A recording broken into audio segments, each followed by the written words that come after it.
আজ ছিল পিকনিকের দিন, তো সকালবেলাটা শ্যুট ছিল, সেটা কমপ্লিট করে গ্যাসের ওষুধ খেয়ে রেডি হয়ে বেরিয়ে গেলাম। তো আমরা দেবোত্তমার গাড়িতে করেই যাচ্ছি। তো ফার্স্টে আমাকে তুলে নিয়েছে, তারপর গেলাম সম্পূর্ণার বোনকে তুলতে। এটা হচ্ছে সম্পূর্ণার বোন পাখি, আর এক এক করে আরো দুজন উঠবে। এইটুকু গাড়ির মধ্যে চাপাচুপি করে সবাই বসেছি, বাট সবাই ফিট হয়ে গেছি, মেয়েরা ছিল বলে তাই। আর এইভাবে যেতেও না বেশ মজা লাগছে। পিকনিক স্পটটা আমাদের ওখান থেকে বেশি দূর ছিল না, ওই 3 কিলোমিটার দূরেই ছিল। আর গিয়েই তো দেখি এত সুন্দর জায়গাটা, মানে চোখই ফেরানো যাচ্ছে না। কিন্তু একটাই দুঃখের বিষয়, আজকে রোদটা বেরোয়নি, যার জন্য ভীষণই ঠান্ডা। আর পাশে জল থাকার কারণে তো ঠান্ডাটা আরো দ্বিগুণই লাগছিল। আর এই হলো রিচা, যে কোনোদিনই ঠিকঠাক করে সেজেগুজে আসে না, তাই ওকে একটু লিপস্টিক পরিয়ে দেওয়া হচ্ছে। তারপর তো টুকটাক খাওয়া দাওয়ার পর শুরু হলো অ্যাকচুয়াল কম্পিটিশন। তো এখানে পুশ আপ অ্যান্ড প্ল্যাঙ্কের চ্যালেঞ্জ হচ্ছে। আর প্ল্যাঙ্কের চ্যালেঞ্জে আমি আর স্নেহাই ছিলাম আমাদের ফ্রেন্ডস এর গ্রুপ থেকে। ফার্স্টে তো স্নেহা প্ল্যাঙ্ক করা স্টার্ট করেছে, বাট কিছু মিসআন্ডারস্ট্যান্ডিং এর জন্য ও আবার পরে প্ল্যাঙ্ক করেছিল। আর সবার শেষে এখানে আমি প্ল্যাঙ্ক করছি, আর আমার ফ্রেন্ডসরা যেভাবে আমাকে মোটিভেট করেছে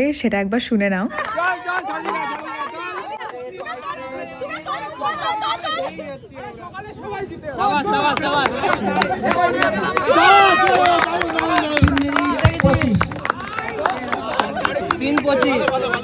যেখানে আমি 1 মিনিটের বেশি প্ল্যাঙ্ক করতে পারি না, সেখানে আমি 3 মিনিট 26 সেকেন্ড করেছিলাম। বাট সবার কমপ্লেন্স ছিল যে আমার পয়সা ঠিক হয়নি, যার কারণে সবার থেকে বেশি টাইম করা সত্ত্বেও আমি জিততে পারিনি। বাট আমাদের গ্রুপ থেকে স্নেহা হয়েছে ফার্স্ট, এটাই তো আমার খুশির কারণ। সেকেন্ড টাইম ও যখন আবার প্ল্যাঙ্ক করলো, ও প্রায় 4 মিনিটেরও বেশি টাইম ছিল। তারপর তো চলে গেলাম কিছু ছবি আর ভিডিও করতে, কারণ লোকেশনটা এত সুন্দর, ছবি ভিডিও না করে থাকাই যাচ্ছে না। আর এদিকে আমার ফ্রেন্ডসরা ডিউটিতে লেগে গেছে আমার ছবি ভিডিও ভালো করার জন্য। পাশেই তো নদী বা বাওর কিছু একটা হবে, তো এখানে নৌকা চলছিল, তো সবাই মিলে ডিসাইড করলাম নৌকায় উঠবো। আর নৌকায় উঠে বেশ ভালো লাগছিল, আর সবাই প্ল্যাঙ্ক করে উঠেছি, এত গরম লাগছিল। তারপর তো এই সুন্দর সানসেটটা দেখলাম। তো তোমরা অনেকেই জিজ্ঞেস করছো এই পিকনিক স্পটটা কোথায়। এটা হলো বনগাঁ থেকে ঘাটবাওরে যে বিএড কলেজটা আছে তার সামনে রাস্তা দিয়ে সোজা চলে আসতে হবে। ব্যাস এভাবেই কাটলো আজকের আমাদের পিকনিকের দিনটা। ভিডিওটা এই পর্যন্ত, দেখাবে পরের ভিডিওতে।